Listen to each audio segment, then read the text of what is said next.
Mungkin yang paling parah tanah sengketa mungkin. Ya, ada yang terbuat dari tanah sengketa. Wonge teko. Ah. Alhamdulillah. Maka dari itu kalau ingin benar-benar meniru akhlak Rasulullah, yang paling pertama tingkatan yang paling dasar agar kita itu benar-benar jauh dari laknatnya Allah, ayo kita hilangkan ana khairun minhu. Kemudian nangisnya iblis yang nomor 2 itu apa? Wahina ubito. Ketika iblis diusir oleh Allah Subhanahu wa taala untuk meninggalkan surganya Allah Subhanahu wa taala, akhirnya iblis marah-marah, nangis, menjerit-jerit, tidak terima. Kenapa saya yang dikeluarkan dari surga? Padahal saya itu yang paling layak berada di surganya Allah Subhanahu wa taala. Kenapa saya yang diusir? Ternyata Allah memang tidak mencintai makhluknya yang sombong. Lah iblis pada waktu itu merasa paling ahli ibadah. Saya ini sudah ibadah 120.000 tahun. Bahkan iblis itu dulu sebelum dilaknat dan sebelum diusir dari surga sempat menjadi pimpinannya para malaikat. Sempat menjadi pimpinannya para malaikat, bahkan ngimami malaikat. Ngimami di depan sendiri iblis. Lah saat ini makanya kalau ada orang itu mungkin merasa dirinya paling suci, merasa dirinya paling baik, bahkan kayak netizen itu biasanya, wah, merasa dirinya paling suci, orang siapapun dihujat. Iya, lah ini kalau kamu mau maulid kemanapun, kamu peringatan maulid kemanapun, tapi dirimu merasa paling suci, paling baik, bahkan merasa paling sujud. Iblis itu 120.000 tahun sujud terus dia, istiqomah ibadah, tapi juga dikeluarkan di surga karena kesombongannya, karena merasa paling baik. Semua orang dinilai, hidupnya kayak wasit, terus dinilai. Ada orang jalan dinilai, tetangganya dinilai. Itu bahaya itu. Makanya kalau ada orang yang memiliki sifat-sifat seperti itu, lepaskan dulu kalau ingin niru suri tauladannya Rasulullah Shallallahu Alaihi Wasallam. La yaqilul jannah man kana fi qalbi miskola darrotin min kibrin. Allah Subhanahu wa taala itu tidak akan memasukkan surga orang yang memiliki di dalam hatinya itu kesombongan, walaupun hanya sekecil biji pun, tapi kalau dia sombong merasa dirinya sok suci, badar semuanya, amsong tidak ada artinya semuanya. Maka dari itu yang pertama kalau ingin menanamkan rasa cinta terhadap Rasulullah, poin yang pertama, ana khairun minhu, aku merasa lebih baik daripada dirinya, lepaskan dulu. Kemudian merasa paling suci, merasa paling ahli ibadah, hilangkan dulu. Sifat-sifat iblis hilangkan dulu. Makanya kalau sekarang itu mungkin ada orang merasa dirinya lebih baik, ini bahaya. Jangan-jangan dia itu terkontaminasi bisikan-bisikan iblis. Kemudian kalau orang merasa dirinya paling ahli ibadah, kemudian menghujat sana, menghujat sini, menghujat. Jangan-jangan ya seperti itu. Bisa-bisa yaitu terkontaminasi iblis. Kalau dua ini sudah dihindari, insya Allah akan melakukan kebaikan apapun, dia akan dipermudah oleh Allah Subhanahu wa taala. Ada di sini yang tukang hujat ada. Wonge teko. Sing tukang maido tanggane wonge teko. Sing tukang ge status, yang sering buat status mencaci orang lain, wonge teko. Udunge kuning apa coklat? Orangnya datang, maksudnya wonge teko itu orangnya datang.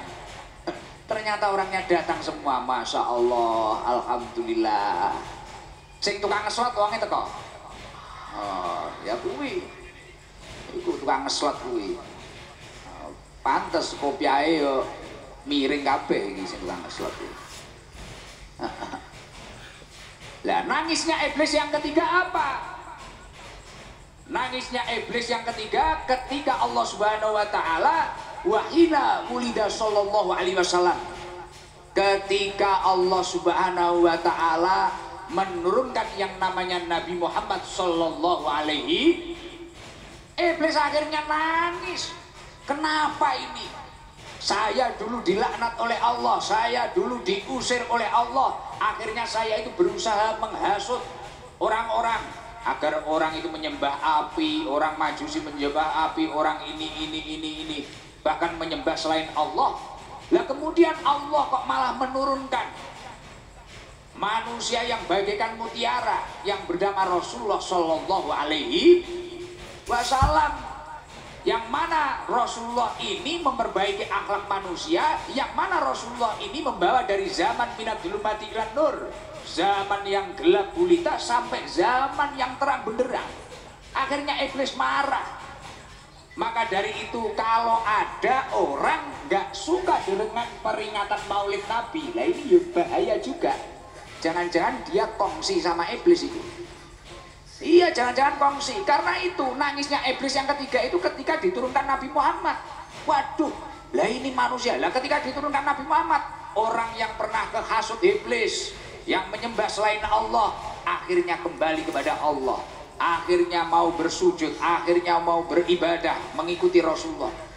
Iblis gak suka. Maka dari itu kalau kita itu memang tidak ingin seperti halnya iblis, ya ini dalam momentum peringatan Maulid kita harus semangat. Ya seperti ini, seperti Partai Golkar ini, masya Allah luar biasa ini.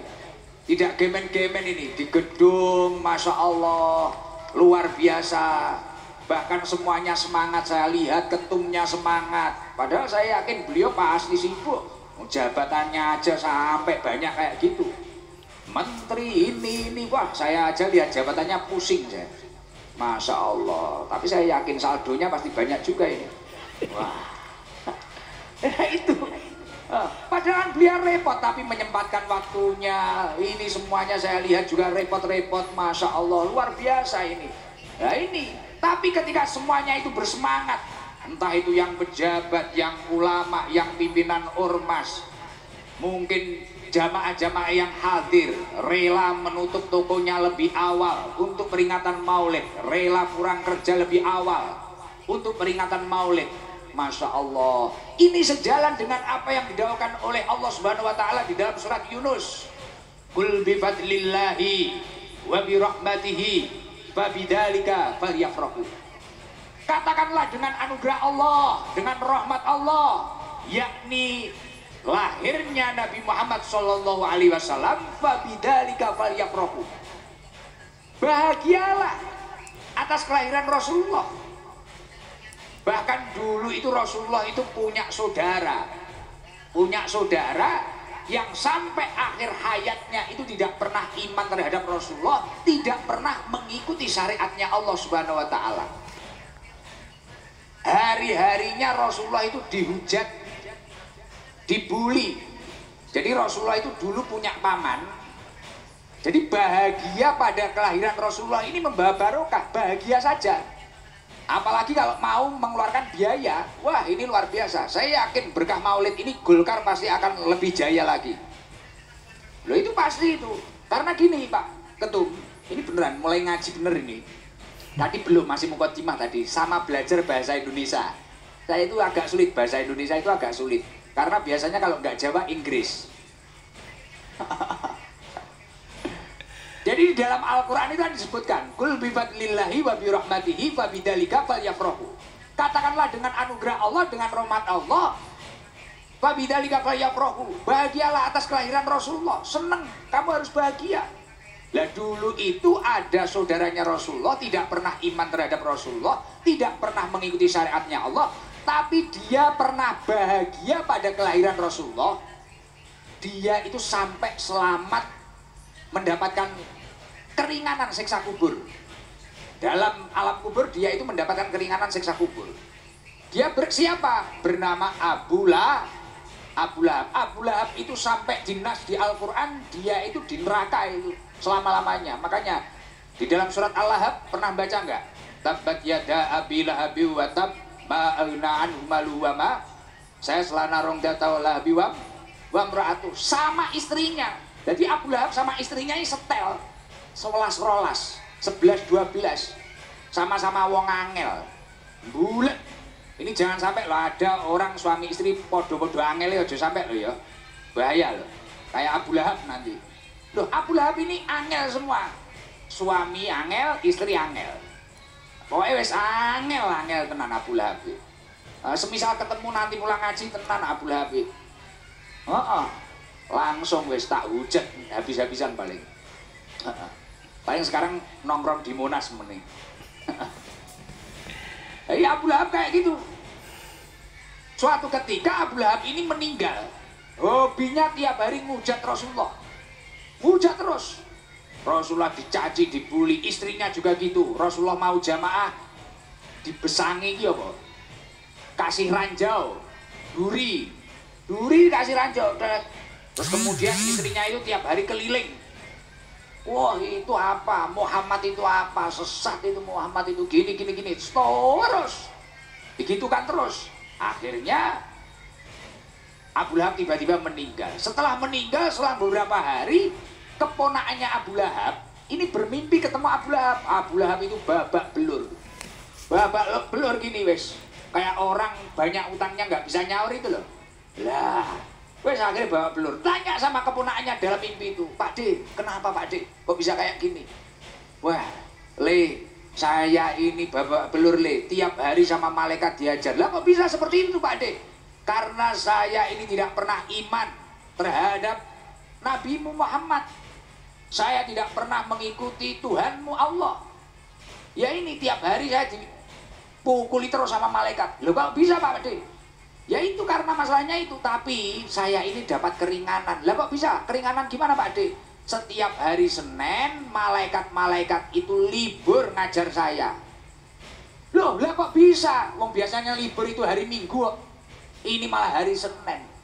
Loh kok gimana ceritanya itu Pak D? Kok bisa libur? Iya, setiap hari Senin itu bahkan malaikat libur, bahkan tidak hanya libur. Di sela-sela jari Abu Lahab ini mengalir air bisa untuk minum setiap hari Senin. Kok bisa seperti itu? Gimana tuh Pak D? Jadi dulu ceritanya gini loh Le. Waktu Aminah itu lahiran, aku itu dikabari budakku yang namanya Suwaibah. Jadi Abu Lahab itu punya budak namanya Suwaibah. Suwaibah kemudian mengunjungi Abu Lahab. Abu Lahab, keponakanmu lahir, anaknya Aminah, namanya Muhammad, orangnya ganteng. Gus Idam saja kalah ganteng. Wes akhirnya langsung Abu Lahab keluar rumah. Ayo kita kunjungi rumahnya Aminah. Langsung ke sana. Wah, iya keponakanku ganteng kali wes. Langsung Abu Lahab ini main ke pasar. Seluruh orang di pasar itu dibelikan makanan semua. Suwaibah akhirnya dimerdekakan. Kemudian Abu Lahab masih sodakan, bahagia. Yaitu karena aku pernah bersodakoh, karena aku pernah bahagia atas kelahiran Nabimu Muhammad itu tadi. Aku akhirnya mendapatkan keringanan siksa kubur. Lah apalagi seluruh jamaah yang hadir di sini. Saya yakin jenengan iman sudah punya, Anda iman sudah punya, Islam sudah. Kemudian jenengan juga bahagia memperingati Maulid Nabi Muhammad. Saya yakin tidak hanya selamat siksa kubur, tapi insya Allah menjadi ahli surganya Allah Subhanahu Wa Taala. Amin Allahumma amin. Masya Allah. Makanya ini Golkar kalau terus istiqomah, bahkan setiap dapil kata beliau Pak Ketum tadi, Masya Allah, insya Allah akan menjadi partai yang insya Allah benar-benar diridhoi oleh Allah Subhanahu Wa Taala. Ya itu. Makanya bahagia itu penting.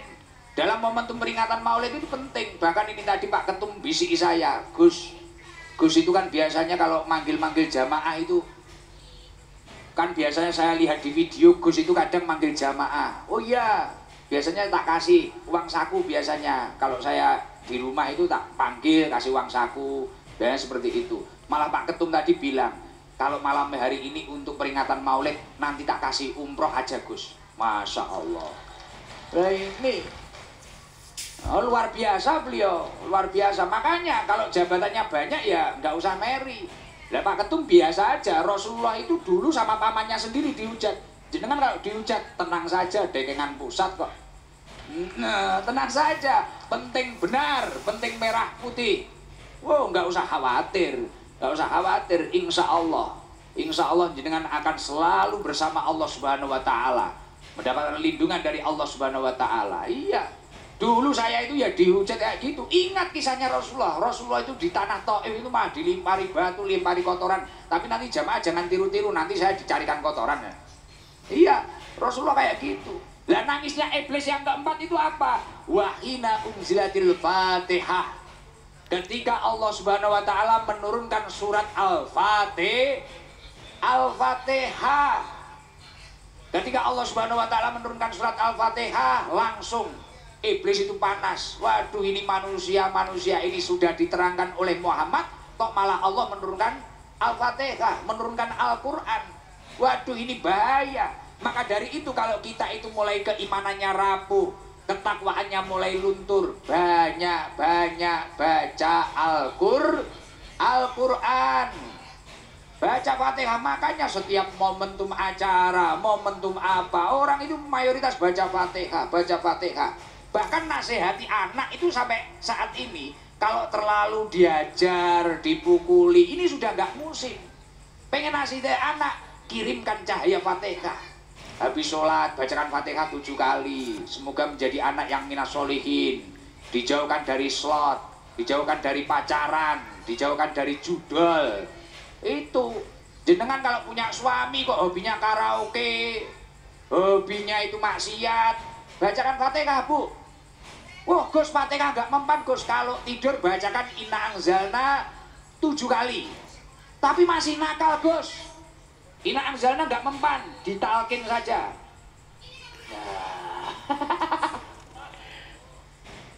Talkin aja. Pasti selesai itu, langsung siapkan kuburan. Wah, ini langsung takut semua ini.